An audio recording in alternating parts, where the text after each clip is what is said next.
Now, on 105.9 FM and streaming worldwide on the WMAL app, O'Connor and Company.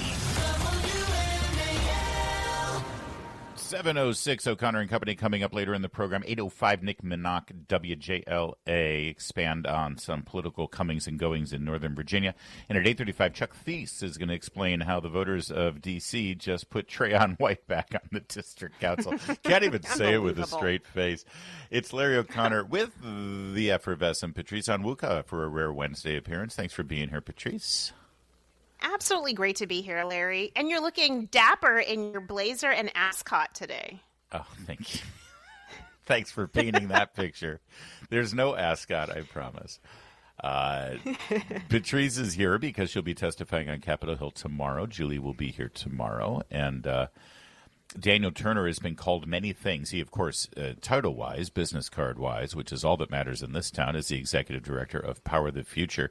He's an advocate for energy, real common-sense American-made energy, the kind that you get from the ground, thank you very much. I often refer to him as a shill for big oil, which he appreciates, by the way. But for the purposes of today's conversations, Daniel, maybe we should just say you're the man who brought us Patrice Onwuka and raised her professionally in the world. You were one of her first bosses in this town, weren't you? Yeah, and Patrice has outshined me 1,000-fold, and it makes me so happy to hear her on radio, see her on TV. I'll watch her testify tomorrow. Patrice is a rock star in this city, and so it thrills me to be on with her. And you, Larry. Oh, thanks for including. No, that's okay. We're used to basking in the glow of her effervescence. Thank you, Daniel. So you must be a happy man watching that summit yesterday, the energy summit in Pennsylvania that Donald Trump convened, because there wasn't a whole lot of talk about windmills. Yeah. No, there wasn't. And this was a really important summit that happened. And you know, kudos to Senator McCormick. He's a freshman, right? He's only 6 months into the job. And when he started, he said, I was going to host a AI energy summit in my state. And he did. And he brought most of the cabinet was there, tech leaders, business leaders nationwide, all gathering in Pittsburgh. And he even got John Fetterman, you know, who is known now for crossing the aisle a lot more than any other of his Democrat colleagues, because it's one thing we can all agree on. We need a lot of power. We need reliable, inexpensive power. But this AI revolution, and that was the source of this conversation yesterday, or the focus of it, this AI revolution is going to require a 70% increase annual in electricity. That's a lot of power that we're not thinking about, and it's because AI is very, very power heavy, and that's the direction that our economy is going in, whether we like it or not. And if we lose the AI race to someone like Russia or China, that's bad for America on multiple levels. So great to put Pennsylvania, great to put American energy front and center, and great to realize we need both sides of the aisle to work on this issue if we're going to win the AI race. You know, Daniel, before the event even happened, Amazon announced that there would be a $20 billion investment on their part in data centers across the state of Pennsylvania. Data centers are huge, a huge piece of this puzzle when it comes to AI, and also just the need, you know, the need for technology infrastructure. Talk to us about the importance of data centers, because I think there are lots of fights across the country where people are trying to push back on their creation. There are, and I'm about 2 hours west of D.C. in rural Virginia, and even there it is a huge problem, because at this point now in Virginia, almost half of our electricity is being used for data centers, and our electricity rates are definitely going up. There's no doubt about it. Every Virginia ratepayer sees that the rates are going up, because these data centers are very, very greedy when it comes to energy consumption, and they don't have a huge footprint. So people think, no big deal. They're building this data center. It looks like a Walmart, right? It doesn't increase traffic because it doesn't create tens of thousands of jobs, so the roads aren't more clogged. But what it does is it uses a tremendous amount of energy. And I think our elected officials are on this race of saying, we want to bring the data centers here because we want the tax revenue, we want the investment in our economy, but they're not thinking, where do we get the power for these data centers? And so that's a problem that I think a lot of, but you know what, similar analogy, how many times did they do this with any other development? right? They allow a housing development of 3,000 homes, but they don't expand the road. And the next thing you know, there's traffic. And people say, well, how did this happen? Because they don't think through the entire expansion project. And that's what we're doing with data centers. So this is a real crisis we're headed into unless we start producing more electricity very, very quickly. Well, and it's even worse in Maryland, frankly. Virginia has a little bit of their act together in that under Glenn Youngkin, they haven't been shutting down energy outlets. Wes Moore has shut them all down without any solution to replace. Could we get a little bit of that Pennsylvania innovation across our northern border by any chance, Daniel? Exactly. By the way, how does I understand there was a big discussion about expanding nuclear power, including Westinghouse committing to manufacturing nuclear components and facilities in Pennsylvania. And micronuclear, modular nuclear reactors, the advantage to them is that they can be built and get online fairly quickly. Your wind farm, your solar farm takes a very long time, even just to acquire the land and then to connect them to the grid, transmission lines, et cetera. They take a little while. Even in that sense, building a new coal plant or a new natural gas plant, you've got to build connectors, right? You got to get natural gas there. You got to get coal railroad cars to the plant. But a micronuclear reactor, you can kind of just build in the middle of nowhere. It doesn't need to be connected to like a supply chain, and it goes online. But the interesting thing about nuclear is maybe about a year ago, it was Microsoft that announced they were going to reopen part of 3 Mile Island, and everyone got scared, right? 3 Mile Island, we all remember the fallout, which there was no fallout, right? It was nothing happened, but we like to pretend something big happened. No, they remember the Jane Fonda movie, China Syndrome. They don't. That's what they think was 3 Mile Island. Exactly. And I thought it was interesting that Microsoft said, we're going to reopen this nuclear reactor, because Microsoft is Bill Gates. I know he doesn't run it anymore, but let's face it, it's the same thing. And Bill Gates wants us all to use wind and solar. And so Bill Gates wants the American people to go green. But when it comes to Microsoft's data centers and its corporate profits, no, they want reliable and affordable energy. They want nuclear. And I just found that juxtaposition very, very typical of corporatism right now. Like, hey, you guys all get wind and solar. Give us the good stuff. Mm-hmm. All right, so Daniel, I could ask you about the protest at Carnegie Mellon, but I'm not. I'm actually going to go personal here. On your X feed at Daniel Turner PTF, you have a video of you holding a baby bottle. You're feeding your baby Melania, but Melania is not who most people would think is a normal baby. Yeah, you better not be feeding the first lady with a baby bottle. Well, that's weird. What is going on here, Daniel? So I have in addition to Power of the Future, I have a commercial sheep farm, a couple hours, I said, outside of D.C. And sometimes, sadly, moms die in childbirth, just like with humans, and you've got a beautiful little lamb that needs to eat. And so you have to, that's what a bottle baby is. And we called her Melania because she is beautiful and because her mom died. And the First Lady's mom died a little while ago. And also in lamb world, everyone born that year has to be born with the same letter, and we are at letter M. So it had to be an M name, and we love the First Lady, so we honored her with that name. So little lamb. Well, thank you for not naming her Meghan Markle, but yes. Well, that's in a couple amazing. Generations, I'll have P's, and I can name one Patrice, and I will be thrilled to do so. Thank you, Daniel. It's going to be a while till you get around to L, I suppose. But O is coming up. I'll just let it L's hang were last year, but Larry, I got bad news. Only the girls get names. The boys get eaten. So we would only girls. That's not get bad names. news at all. Well, I mean, farming is rough. Daniel, I know you're a farmer, but I think I understand some basics about how this works. Some of the men must survive for a little while at least. Otherwise, where are these lambs coming from? That's true. Yeah. We have 2 prize rams, and they have lots of family. And they're both named Larry. Daniel, thank you for joining us. I appreciate it. Thank you, Daniel. Good to talk with you. Always a pleasure. Sounds like Clarkson's farm out there. We got to do Turner's farm, maybe. That would be a fun little exercise. It's 7:15. WMAL, making sense of the news. Live from the Home Paramount Pest Control Studios. Home Paramount, the leader in pest control since 1939. So Trayon White, member of the district council, who, by the way, I don't think I've told this story about like 7-8 years ago. Okay. My lawyer in D.C. Invited me to a Wizards game. They had courtside seats. I've never seen an NBA game courtside. So I said, oh, yeah, I'll go. Absolutely. Who's this little guy sitting next to me the whole time? It's Trayon White. We ended up talking the entire game. He's a funny guy and actually a good hang there. Very By the outgoing. way, one must wonder how a district council member can afford courtside seats at the Wizards, but that's a whole other story, apparently. I mean, that's what I was thinking. That was my first thought.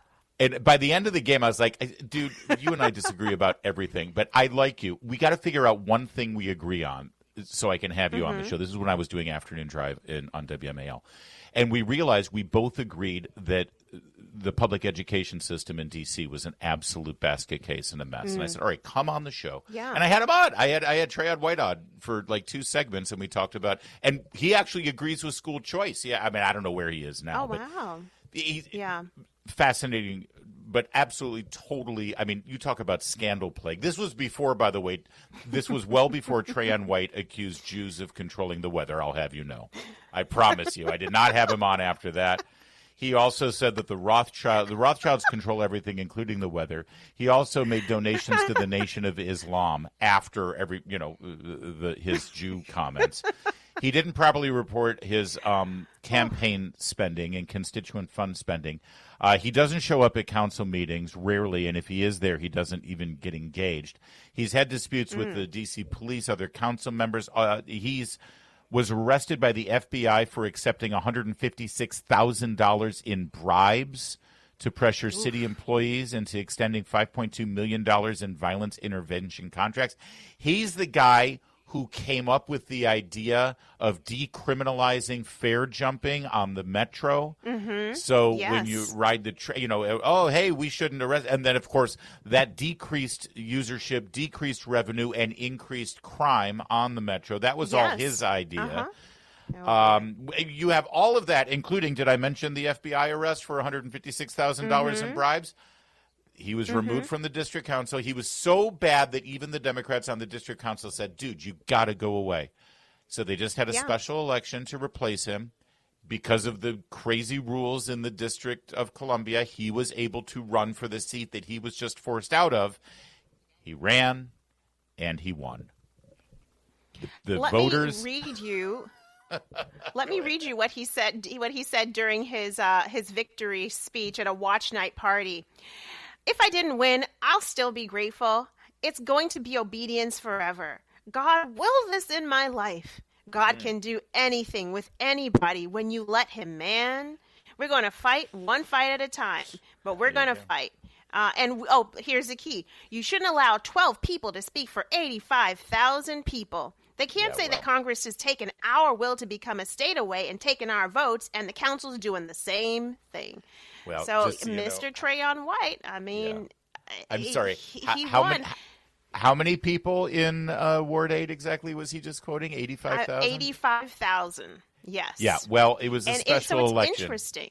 Only 5,500 showed up to vote. Okay, it was not 85,000 voices heard.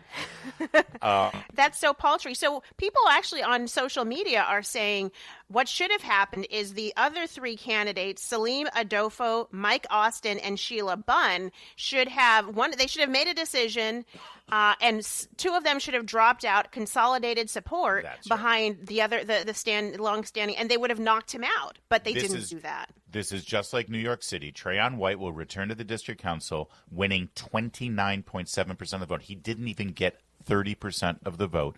The other 3 candidates split the vote 24.3, 23.7, 22.3. That's almost an exact 4-way split. Trayon White, a total of 1,987 votes was enough to carry the day. 1,000, less than 2,000 votes. Less than 2,000 votes. Less than 2,000 votes, and that's less than the capacity of the Kennedy Center Opera House. And by the way, so obviously Get Out the Vote was very important for Trayon White. He needed every single one of those votes. And take a listen to this video that they posted to Get Out the Vote. Here, listen. The polls are open from 8:30 a.m. to 7 p.m. Friday, July 11th through Tuesday, July 15th. They hope we stay home. They hope we stay silent. But the truth is, no one is coming to save us but us.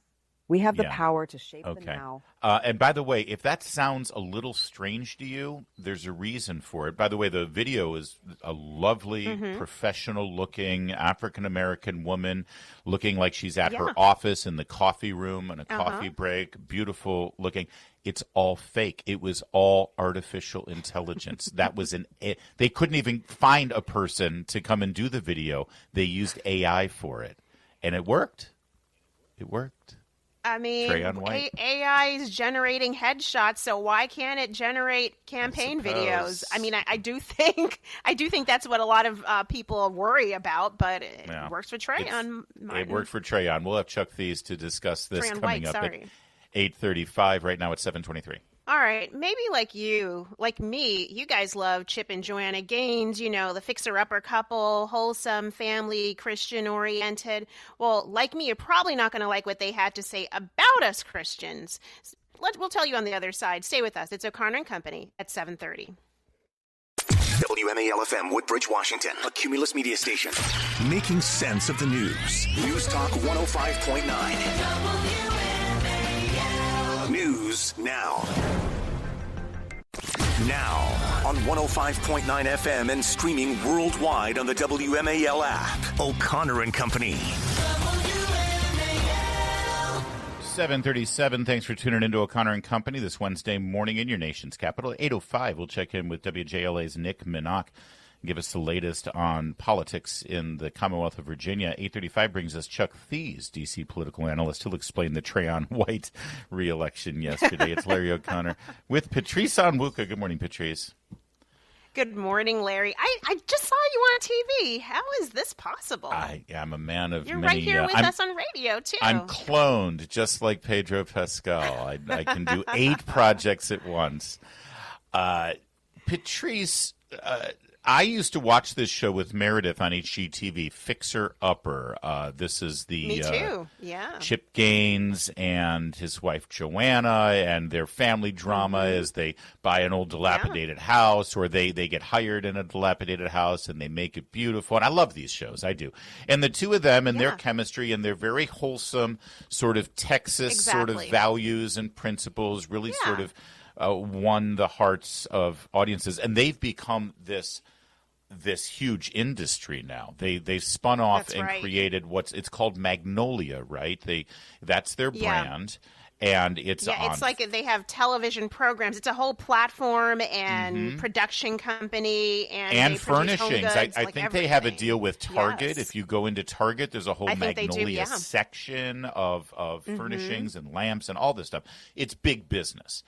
But again, I want to point out that a big part of their appeal and how they grew an audience was sort of their relationship, their kids, and sort of these down-home, what seemed to be very, stalwart conservative values that they lived by as they went about their job. And so now there's a lot of stories going on that sort of undermines that image in some circles. And I know you've been following this a little bit more than I have. So if you can, they've got a new series out called Back to the Frontier. Is that it? Yeah, so they have this new television show where they're featuring 3 different couples. This is they kind of take them. They're living out in the woods here. Let me just pull it up here. And I guess they're trying to help these couples. It's like with their fixer-uppers and all that stuff. Yeah, I think with their homes. But I think the key here is that of one of the 3 couples that was cast was a gay couple. And so, I think it threw a lot of people who watched it off, to have this gay couple presented and kind of given a platform alongside, I hate to say the word traditional couples because it just, that's a good word I for think it. People were. It is, I think it's fair to say that a gay couple with adopted children is non-traditional. Sure. My understanding is a lot of the criticism was not just that it was a gay couple, but that they had adopted children, and that there's sort of like what they're calling a normalizing or an equivocation of all families are the same when they're not the same. I'm not saying one is better than the other, but to say that it's all the same is not accurate. It just isn't. Having two men raise a child versus a man and a woman raise a child is by definition different. And they're getting a lot. And by the way, it was then revealed that one of the chief personnel on their show, I think their photographer who does a lot of their styling and a lot of the sort of look that has made them famous, he is in a non-traditional relationship too. He's in a throuple. He's very different. He's brought a man into the relationship. He still is married to the mother of 3 adopted children and one naturally born child of the couple, I should say. And they've now brought a man into the relationship, and his relationship with the woman is just platonic friends, and he's having a romantic relationship with the man. And all of this is sort of coming down at a time where, as they've branded themselves to be sort of like this traditional couple and sort of mom and pop values-driven, appealing to Christian audiences, basically. Suddenly, and so now they've upended that. Well, yeah. I mean, listen, and some people will say there's nothing unchristian about extending grace and love and charity to people of all ilks, including sinners. Lord knows Jesus sat with sinners and dined with them. Yet at the same time, listen, you make editorial choices. And when you decide we're going to have couples, 3 families represented in the show, it's a deliberate choice to say, yes, let's do this gay couple who have children. To this couple and not others. They made that choice for a reason. And so Chip Gaines. Let me read you what... Oh, go ahead. Yeah, let me read you what Reverend Franklin Graham said, and then I'll read you what Chip said, which obviously spurred even more concern. Reverend Franklin Graham said, "While we are to love people, we should love them enough to tell them the truth of God's word. His word is absolute truth. God loves us, and His design for marriage is between one man and one woman. Promoting something God defines as sin is in itself sin." And I think Christians believe that. I believe that. And so there's something about telling the truth. And your point is that the Gaines made an editorial decision. Well, Chip on X wrote, "Talk, ask questions, listen, maybe learn. Too much to ask of modern Christian culture. Judge first, understand later, never. It's a sad Sunday when non-believers have never been confronted with hate or vitriol until they are introduced to a modern Christian."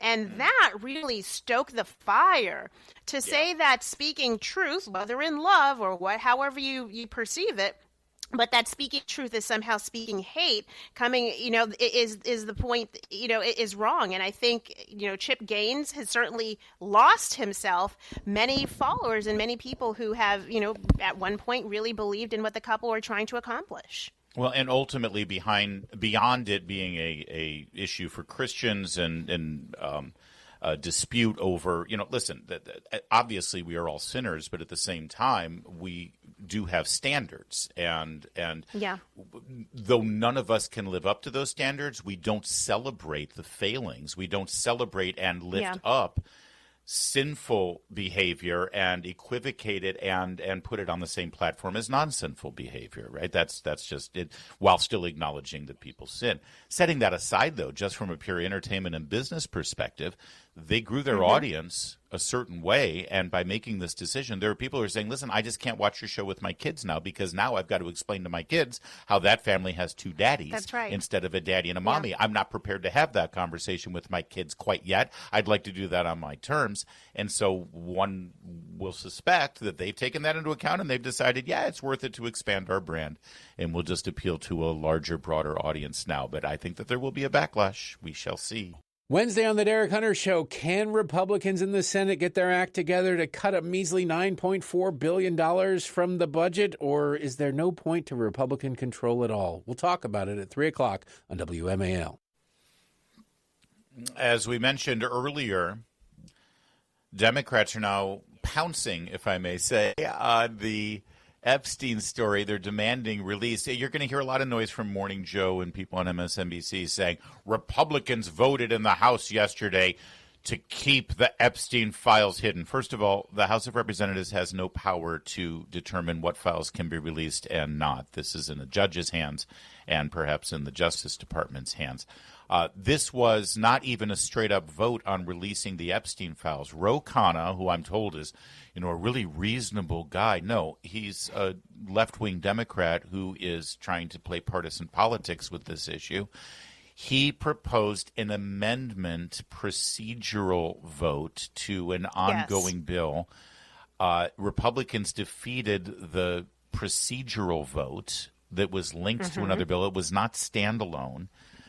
But the provisions in this procedural vote said that they would release the Epstein files. So now, because Republicans voted against that procedural vote that would have handed over power on the floor to the Democrats for a whole chain of votes, because they voted against that properly, Democrats are thumping their chest saying they're against the release of the files. Why are Democrats suddenly screaming about releasing the Epstein files when for 4 years they said nothing about it when it was in Merrick Garland and Joe Biden's hands, Patrice?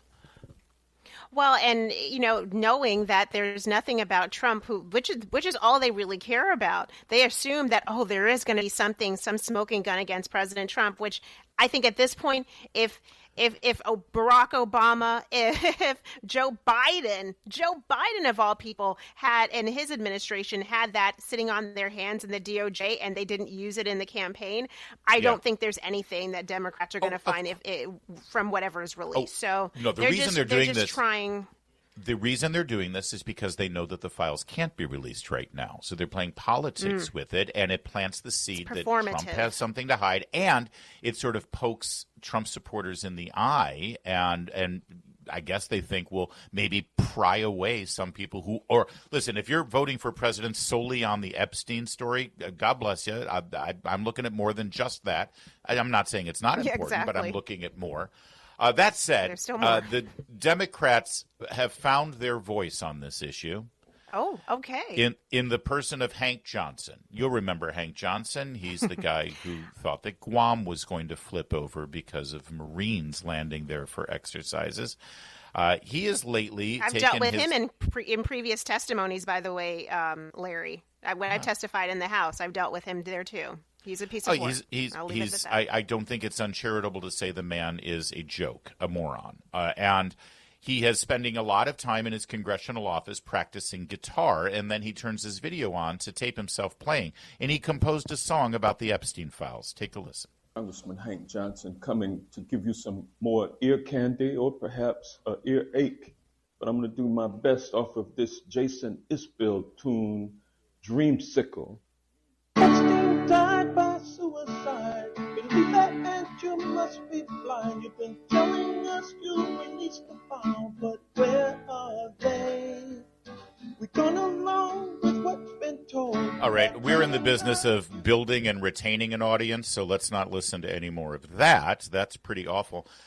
It's a joke, and the Democrats are treating this like a joke. And let me just say, listen, obviously the Epstein thing is everywhere, and everyone's talking about it, and Trump wants it to go away, and he's not doing a good job of trying to make it go away, and they got to get on the ball and fix this thing and be transparent. But can I just say one more thing real fast? And this is also something to all my friends on the right who have been using the Epstein story to build an audience and build credibility and build their brand and rile people up. Just like Hank Johnson making a joke about this and playing an electric guitar, could we all just hit the pause button and remember that at the root of this story is a bunch of children who were raped? Are we really going to do song parodies in our congressional office, playing our electric guitar because we think it's scoring political points and ticking off Trump supporters at the expense of these girls? It's gross. All of this is just gross. 7:54.